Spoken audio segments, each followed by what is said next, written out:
I have now come to the end of my 15 rows. So I've done 5 rows in parchment, 5 rows in old rose, and 5 rows in grape.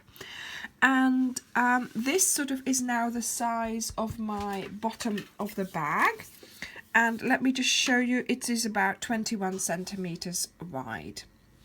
Now, if you want your bag to be bigger, keep going in the same way as you have been with inserting those 2 stitches and doing the ones in between and increasing the number of ones in every row. Okay, but for now, for me, I am just going to continue on. So now I am going to start on the sides of my bag.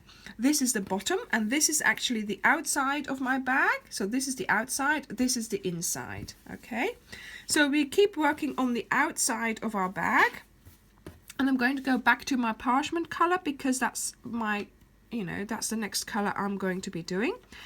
And to change color, I am going to undo my last stitch just like that. So I've got it half done there, and all I need to do is my slip stitch again. So I go into that stitch here. Now this is the stitch I always pick up for my slip stitch. So there we go. And I pull through with my new color, and that is that done. Now you think, oh, it's going to come undone. It won't once you've sort of pulled this. If you keep these two, where is my other end? If you keep these tight, then it should look something like this, and that should hide the color in that previous row. So now we are ready, like I said, to start the sides of the bag, and we are going to chain 2.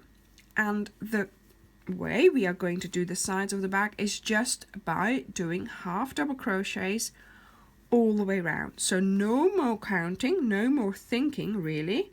It is just 1 half double crochet in every stitch around. So you start with 2 chains, and then your first half double crochet into the first stitch, and you just keep going, and you just put 1 stitch in each stitch around. Now you'll think, that's not going to make my sides because it's not sort of coming up.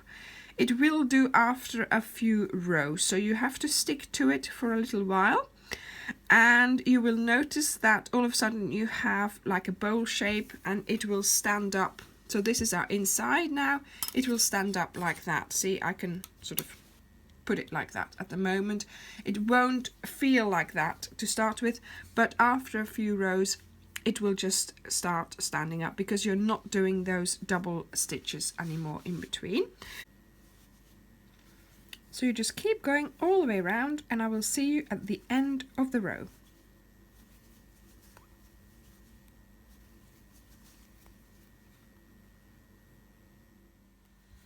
I have now come to the end of my round, but what I forgot to tell you earlier is that I've woven in all my ends. Look at that, they're all gone, and I did that in a previous video, so do go and have a look at that because I thought I would dedicate a video to that just to make sure that people would know what I'm talking about when I always say weave in your ends. So I've come to the end of my round. I have done a half double crochet in every stitch around, and indeed it's still lying flat, but like I said, it takes a couple of rows. What have I got under here? It takes a couple of rows before it will actually stand up. And I am now going to do my little slip stitch. So you know we do 2 chains when we start our round. So that's the 2 chains, and then I always pick up this chain or stitch here to do my slip stitch in, and that way I create another slip stitch, another sort of stitch with that, but it goes over that chain. So this is how I've been doing it for a long time now, and it makes it nice and flat. And to be honest, I don't think you can, if you look at it, if you're experienced, you can tell that this is my starting side, but I don't think that it shows that much. So to do our next row, we are now going to do those 2 chains and just get started again. So into the first stitch, And yes, that is that very first stitch, so we're not skipping anything or doing any funny things, and we just keep going. So keep going, do as many rounds per colour as you want. So I'm doing 5 for each colour, and you will notice that it will start standing up soon. So I will see you at the end of your 15th row. You might want to do more, you might want to do less, but 15 is a good number to have a look at our bag and see how big it is. See you then. Happy crochet!